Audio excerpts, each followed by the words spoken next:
Hi, I'm George Latimer, Westchester County Executive.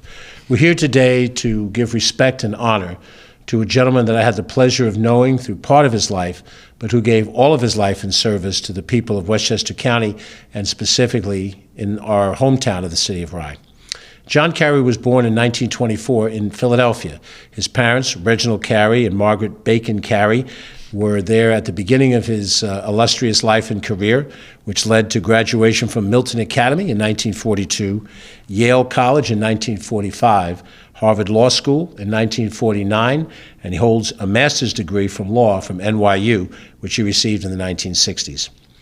John served as an ensign and then later as a lieutenant junior grade in World War II, both in the Atlantic and the Pacific theaters, from August of 1943 until January of 1946. He was stationed on anti-submarine ships and served his nation with dignity and pride and bravery.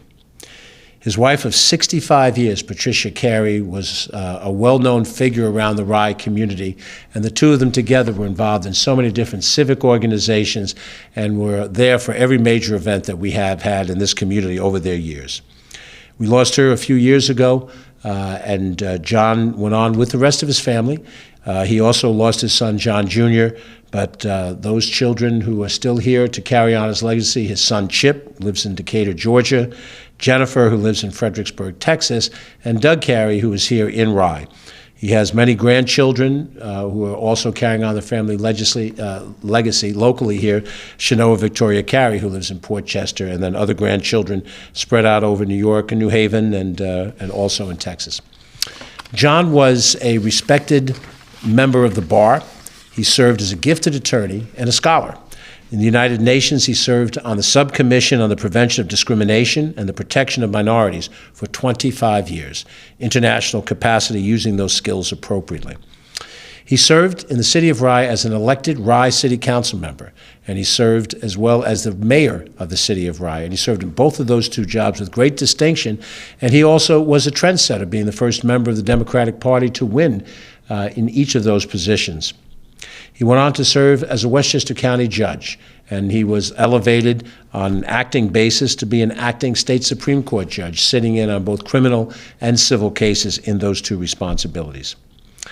Over the course of his multiple years, we would see him not only in community events, but active on our very local Rye City TV station as a commentator and as a person who do interviews and speak on local community issues.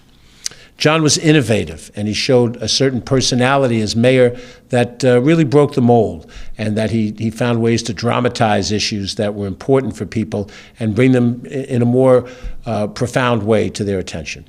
He was kind, and he was intelligent and thoughtful. I approached him when I was a young man just beginning my tenure on the Rye City Council, and I sought his advice, and he was very gracious with his time and with his insights. We've all benefited from the service of John Carey, and we want that service to be remembered.